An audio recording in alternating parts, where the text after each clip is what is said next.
Well, right now on the program, let's learn more about the Improving Pig Livability Project, supported by the Pork Checkoff and the Foundation for Food and Agriculture Research.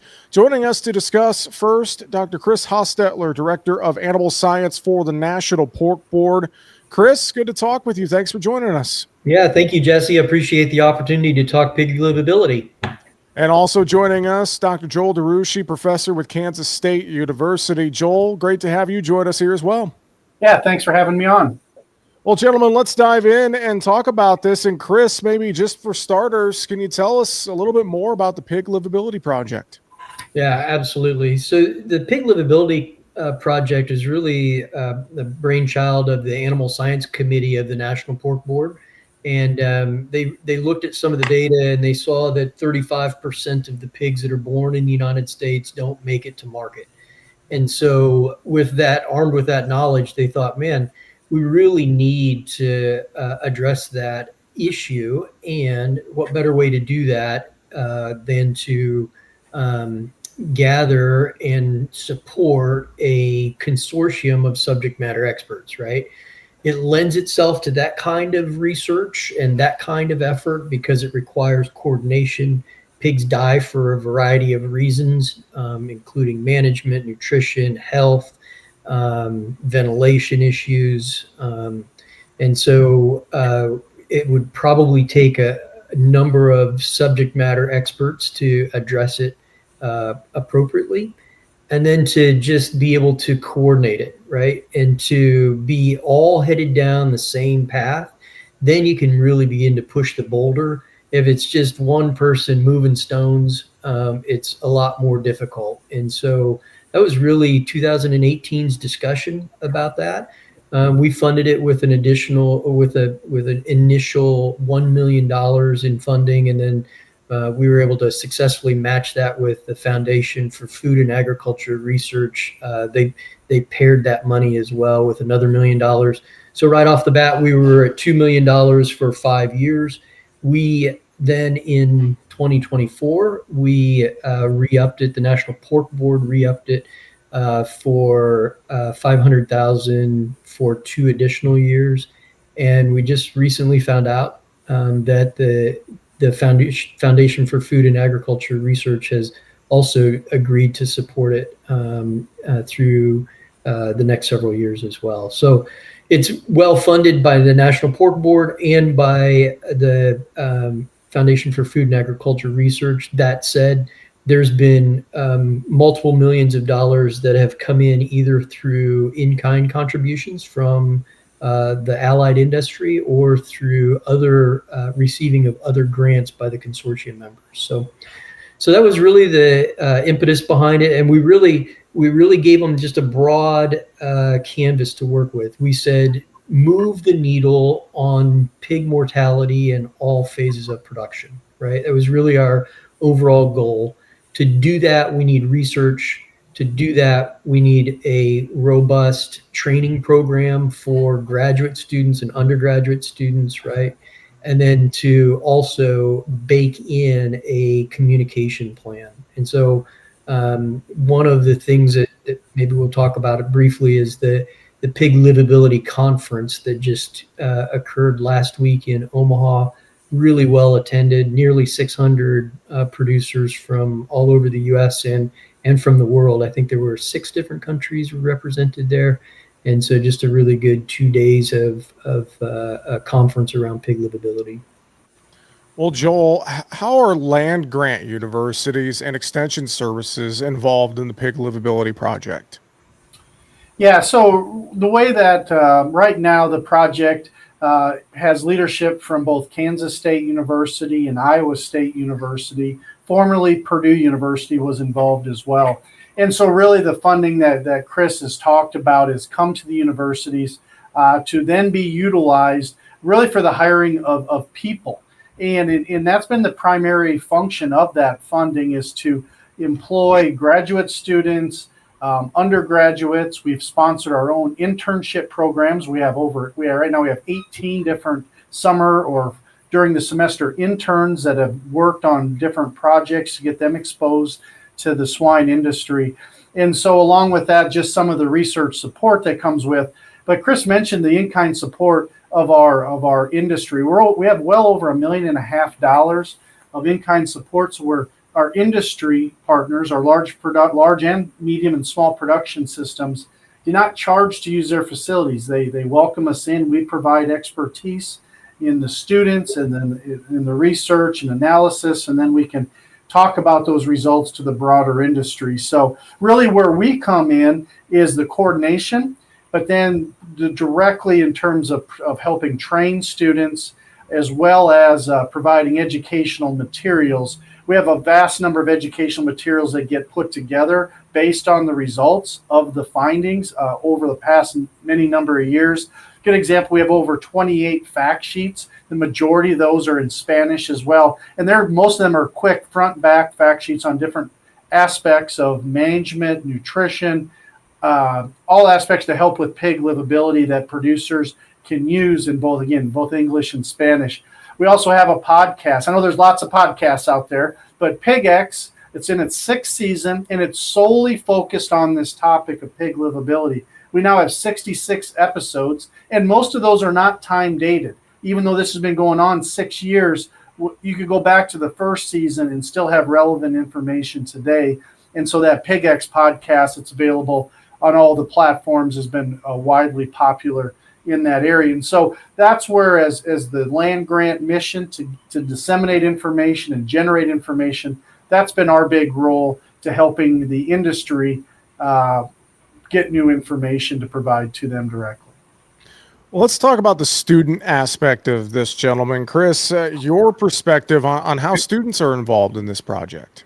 Yeah, Joel really kind of teed that up for us, right? Just the training aspect of it. But I distinctly remember that conversation happening back in 2018, and just the wisdom of the folks that were in the room at the time saying, hey, if we're going to change the livability trajectory of pigs, we need to have sort of a cultural shift and a generational change that is associated with it, right? And so how do we do that? How best can we do that? Really, it's in the personnel, it's in the people, right? At the Pig Livability Conference that we were just at last week, it really drove home the point that people are important in getting pigs to market. And so how can we do that? Well, there's been over 50 undergraduates that have participated in training and serving on the research projects that have been done and conducted.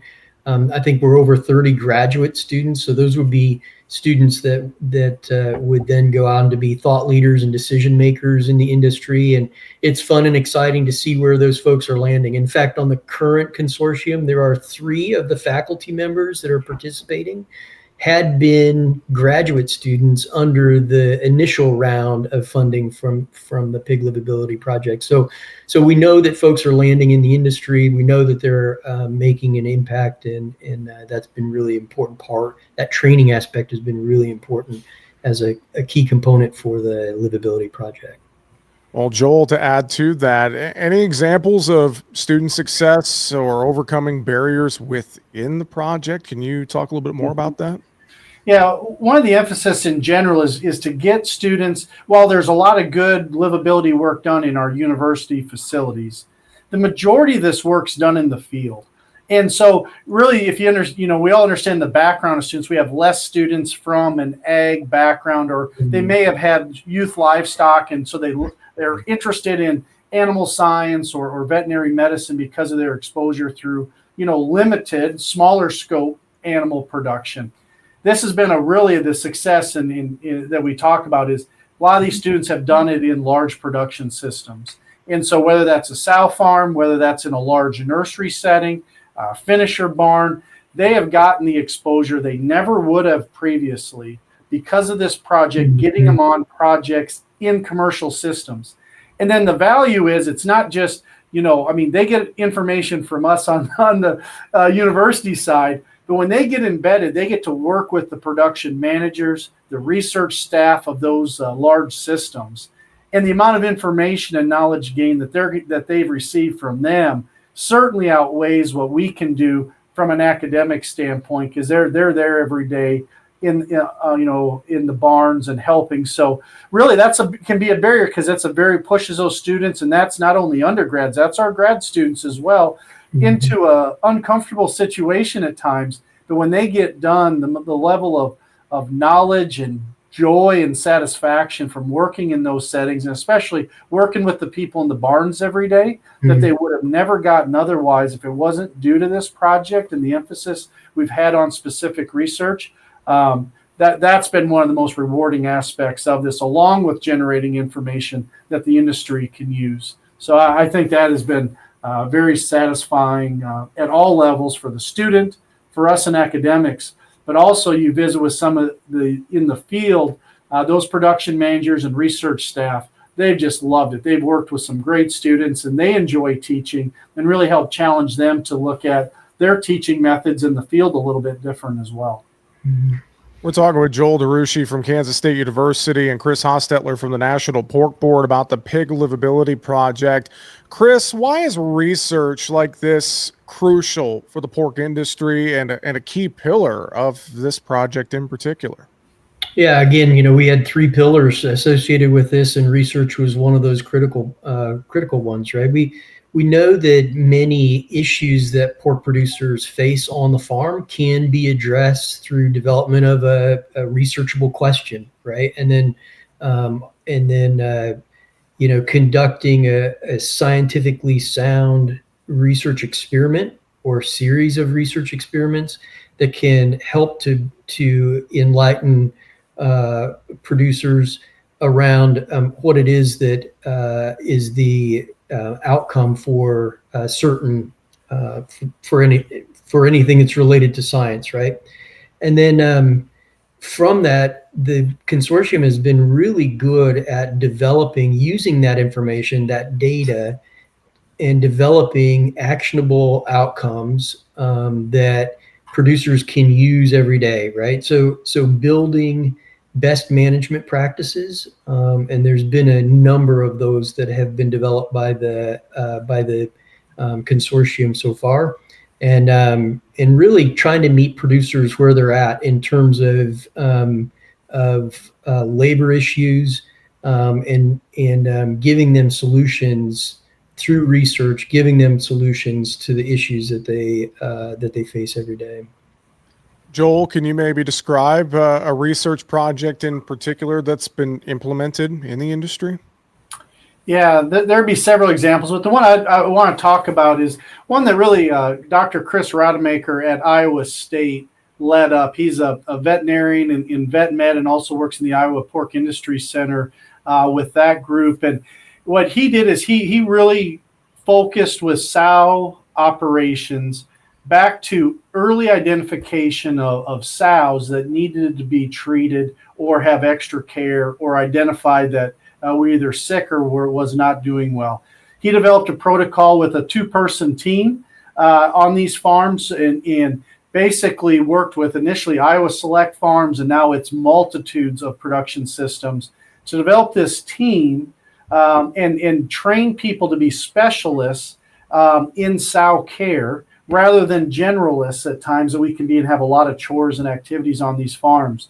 And what he was able to do is clearly document decreases in sow mortality on sow farms, anywhere between 2 to 5%, very routinely, when the systems implemented this 2-person team that would identify and early treat and immediately address issues with anything that has to do with sows that they needed. And by doing that, again, this data was talked about at our Pig Livability International Conference 2 weeks ago. High success stories of decreasing or improving livability in those sow farms because of that protocol. And then sow farms can develop their own protocol that fits their specific situation. And we know for a fact that based on initial documentation of reduced sow mortality, that after this is implemented, we know we're going to be able to move a national needle in terms of improving sow livability, with just re-emphasizing the need for specialists, not just generalists, in our swine production system. So that's just one example, and really one of the highlights that is having a very measurable impact. Well, gentlemen, this has been a great conversation and learning more about the Pig Livability Project. Final thoughts from both of you. Chris, I'll go to you first. Anything else you would add or reiterate for folks today? Yeah, I guess maybe I'm going to steal Joel's thunder on this, but I would just encourage pork producers to take a look at the wealth of information that has been amassed by the Pig Livability Consortium, and they can find that at piglivability.org, and click on the library resources. And as Joel said earlier, there's just a bunch of fact sheets. They can access the PigX podcast library there. They can get access to short videos that explain how to do these best management practices on their farm. So the piglivability.org is just a great resource for our producers who want to do better, right? And want to make improvements in terms of livability. Yeah, great thoughts there. Joel, anything else you would add? No, just really appreciate the pork producers of the U.S. and their pork checkoff. These dollars, we don't take lightly that they've been invested in this, and we can document those returns. And I guess one thing too, and Chris set up our piglivability.org website. If any producer wants information, and we don't fill your inbox, your email inbox, we'll send out periodic updates when we have new information. There's a mechanism there you can click and sign up for new information as it comes out, so you're getting that directly. But again, our website has we're 7 years now into information generation, and again, most of that is not time dated. This topic area, the relevant topics today are still going to be the relevant topics down the line, and I can assure users that you could find something regardless of the stage of production you work with. There's something there that may help you in your operation. We want to make sure that we're reaching everybody with the information generated through the dollars invested by our pork producers. Well, gentlemen, we appreciate the time here today on the show. With that, Joel DeRushi with Kansas State University. Joel, thanks for being with us here today. Thank you for having me on. And also, Chris Hostetler with the National Pork Board. Chris, thank you as well for joining us to tell us more here on the show today. Yeah, thank you, Jesse. Appreciate it.